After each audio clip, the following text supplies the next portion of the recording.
السلام عليكم ورحمة الله وبركاته. أهلا بكم مجددا. في خبر محزن أنقل لكم من جامعة القاهرة تفاصيل الجريمة التي هزت أركان الجامعة العريقة.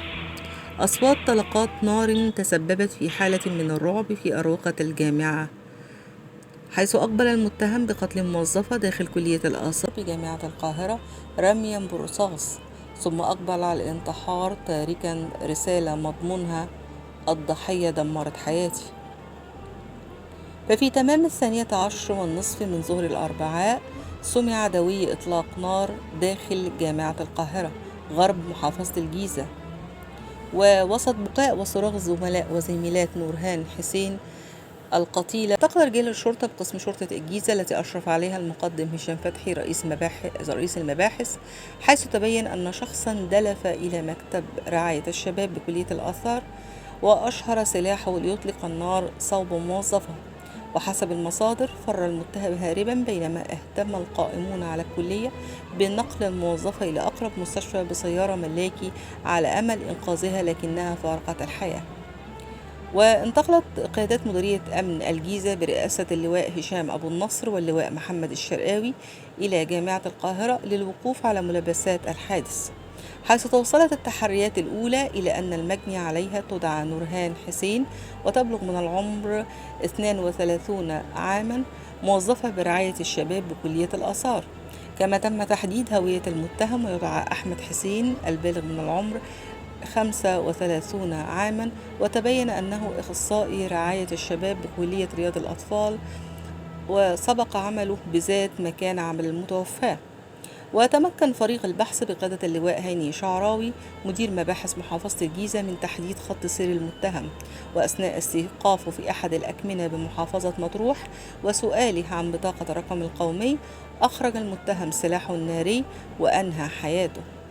وادعت عدة مصادر أن المتهم كانت تربطه علاقة عاطفية بالضحية، وتقدم إلى خطبتها لكنه تم رفضه من قبل الأسرة، بينما كذب ذلك والد المجني عليها ويدعى الدكتور حسين مهران في مقطع فيديو، حيث قال إن هذه الحادثة تعود لخلاف قديم، وذلك بسبب شهادتها ضده في أثناء التحقيق معه لضربه مديره في العمل، ومنذ ذلك الحين وهو يضايقها بشتى الطرق، وأقدم على حرق سيارتها قبل مدة طويلة ليصدر حكم بحق بالسجن 3 أشهر وتغريمه 100,000 جنيه لتتنازل عليها المجني عليها عن المبلغ. وأضاف والد نورهان أن المتهم قبل هذه الواقعة بنحو أسبوع هددها بأن يذهب إليها في المكتب، وأرسل إليها رسائل تهديد عبر الهاتف المحمول لينفذ تهديده ويذهب لها ويقتلها بدم بارد. ما حصلش وهذا كذب والله، مش فاكر ان ما فيش الكلام ده تم خالص. يعني هو كان عايز بقى ولا اطلاقا حصل هذا الحوار اطلاقا. هو كل انتقام هنا ان ازاي تشهدي وما تبقيش انت ما تقوليش الكلام ده. كان المفروض ان انت تنفيه. كان هو عايزه تقول حاجه باطله. طلبنا لها اكتر من مره ورحنا نتحايل ونتوسل المسؤولين انه ينقلوها بعيد عن الحرم الجامعي. انا لسه كنت اول امبارح في جامعه القاهره شيخ زايد بطلب نقلها هناك. كل موظف خايف على كرسي يقول لك انا مش من سلطتي. وكانت اخر سلطتها انها كانت نزل الساعه 9 شغلها. اتبلغت الساعه 12 ان بنتك اتضربت بالنار جوه مكتبها في وسط زملاتها. ويبدو أن يوم الأربعاء كان يوما داميا، ففي نفس اليوم هناك شاب آخر أطلق النار أيضا على فتاة كانت خطيبة له، وعندما رفضت العودة إليه انتظرها في شارع صلاح سالم عند خروجها من عملها ليطلق عليها النار لتسقط قتيلة. والسؤال هنا الذي يطرح نفسه، وهو إلى متى سيبقى دماء بنات ونساء مصر سائلا على الطريق؟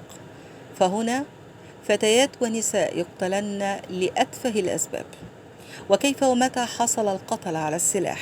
والأهم، من أين جاءت جراءتهم في ارتكاب جرائمهم الشنيعة في وضح النهار وأمام أعين الناس؟